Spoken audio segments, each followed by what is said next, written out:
મિત્રો, હવે આ અઠવાડિયે તમે જોયું હતું કે આ તમને પણ અમે જાણ કરી હતી કે આ અઠવાડિયું પૂરું થતાં ઘણી બધી અપડેટ આવી, જેમાં તમે જોયું કે સુપ્રીમ કોર્ટે છે એ ટ્રમ્પને જે ટેરિફ લગાવ્યા હતા દરેક દેશ ઉપર એને અવૈધાનિક સાબિત કર્યા છે, એટલે કે તે યોગ્ય છે નહીં. છતાં પણ ટ્રમ્પ તો ટ્રમ્પ જ છે. તમે જાણો છો કે એમાં કાંઈ ફેરફાર થાય એમ છે નહીં, અને એને વધારાના 10થી 15% જેવો ટેરિફ છે 150 દિવસ માટે બધા દેશ ઉપર લગાવી દીધો છે. હવે આજે જે આનું અપડેટ થાય આપણા ગિફ્ટ નિફ્ટી ઉપરથી તમે જોઈ શકો છો કે ગિફ્ટ નિફ્ટી છેલ્લે 800 ઉપર ટ્રેડ કરતું હતું. જ્યારે આ વાત આવી હતી ત્યારે 880 પર ટ્રેડ કરતું હતું, અને આ જે શનિ રવિ પસાર થયા અને એમાં જે કાંઈ અપડેટ આવી જેના કારણે અત્યારે 131 પોઈન્ટ નીચે ટ્રેડ કરી રહ્યું છે. એટલે કે ગિફ્ટ નિફ્ટી ઉપર તમને ખબર પડે કે બજારને અનસર્ટેનિટી એટલે કે અનિશ્ચિતતા પસંદ નથી. બજારને અનિશ્ચિતતા પસંદ નથી, નિશ્ચિત બાબતો પસંદ છે.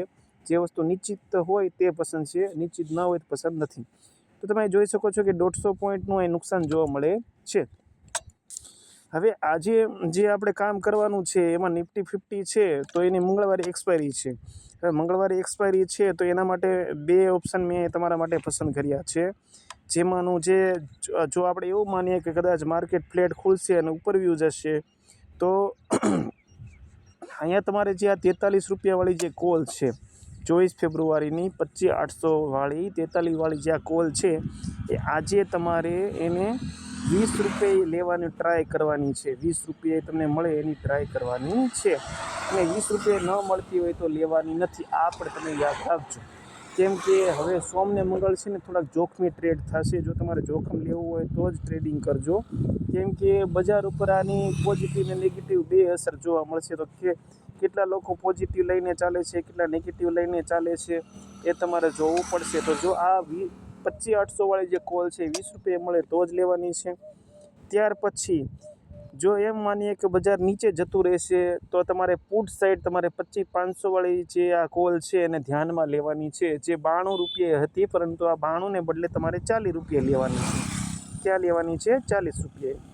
એટલે કે આ જે કોલ રહી બરાબર છે એ ખરેખર તો એની કિંમત 31 હોય છે, છતાં પણ આપણે 40 સુધી ધારી શકીએ. તો 40 રૂપિયે આ કોલને પુટને લેવાની છે 40 રૂપિયા. પછી 500ની જે આ પુટ છે 40 મળે તો જ લેવાની છે.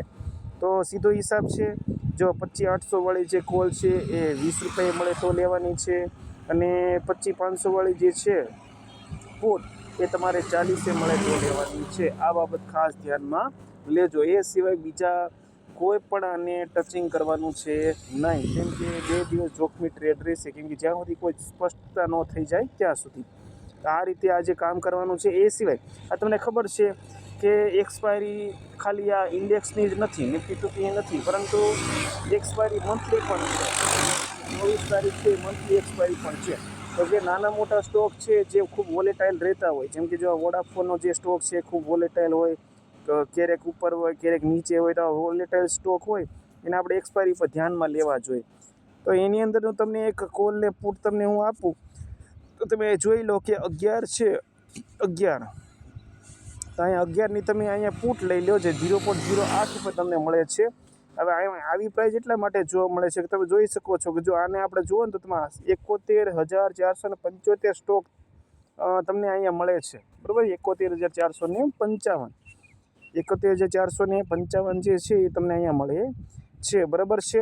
તો એટલા માટે અહીંયા પોઈન્ટમાં આપેલું છે. તો જો આ તમે લ્યો ને 11 વાળું તે તમને 5,700માં મળશે, અને પછી તમારે કોલ સાઈડનું 12 રૂપિયા વાળું આ લઈ લેવાનું છે જે 7,908માં તમને મળે છે. એટલે કે બે થઈને તમારે 8,000 રૂપિયા દેવાના છે, અને એની સામે તમે જોઈ શકો છો કે એ પ્રોફિટ છે. જે પણ બાજુ મૂવ આવશે એ બાજુ તમે જોઈ શકો છો કે પ્રોફિટ છે. કોઈ પણ પ્રકારનો લોસ છે નહીં, ફાયદો અહીં તમને જોવા મળે છે. પરંતુ યાદ રાખવાનું કે જે ભાવે તે ચાલે છે, જો ત્યાં જો માર્કેટ રહી ગયું તો નુકસાન છે, પરંતુ માર્કેટ ત્યાં તો રહેશે નહીં, કાં તો આગળ જશે કાં તો પાછળ જશે, બરાબર છે. તો એવા સંજોગોમાં તમને ફાયદો થઈ શકે છે, બરાબર છે. તો આ તમારે ખાસ યાદ રાખવાનું છે, બરાબર છે. આ સિવાય તમારે IDFC જે બેંક છે એની અંદર પણ એક નબળા સમાચાર ચાલી રહ્યા છે, તો તમે એને પણ ધ્યાનમાં લઈ શકો છો. IDFC બેંકને લઈ લી તો IDFC બેંક છે એમાં પણ આજે સેલિંગ પ્રેશર બની જવા. મેક્સ હાઈનો જે છે મેક્સ હાઈ એ આ છે 23.83 થી 86 વચ્ચે. તો આમાં પણ તમે કોલ ને પુટ લઈ શકો છો. જો અહીંયા તમે જોઈ શકો છો કે પુટ તમને 5 મળે છે અને કોલ તમને 49માં મળે છે, જે પણ ફાયદામાં જ છે. એટલે કે અહીંયા તમારે જે મેક્સ લોસ છે 9000નો છે, એટલે કે અહીંયા તમારો જે આ પ્રાઇઝ રહી 84 એ રહી ન જવી જોઈએ એક્સપાયરી સુધીમાં પ્રાઇઝમાં ફેરફાર થવો જોઈએ. જે ફેરફાર થશે તો પણ તમે અહીંયા ફાયદામાં છો. તો આ તમારે ખાસ ધ્યાનમાં દેવાનું છે. આ સિવાય એક એનટીપીસીની તમને કોલ ને પુટ આપી દઈ. એનટીપીસી બરાબર છે, એનટીપીસી છે એનું પણ તમે કોલ ને પુટ જોઈ શકો છો. આ એક્સપાયરી ઉપરના બધાય સરપ્રાઇઝ જલવા કહેવાય, જે તમને 5000માં મળે છે. અને આ એક્સપાયરી સુધી તમે જોઈ શકો છો કે મેક્સિમમ લોસ 4650નો છે. તો જો ફાયદો થાય તો અનલિમિટેડ ફાયદો છે. તો આ બધી જ કોલ ને પુટ જે મેં આપી એ તમે ધ્યાનમાં લઈ શકો છો. આભાર.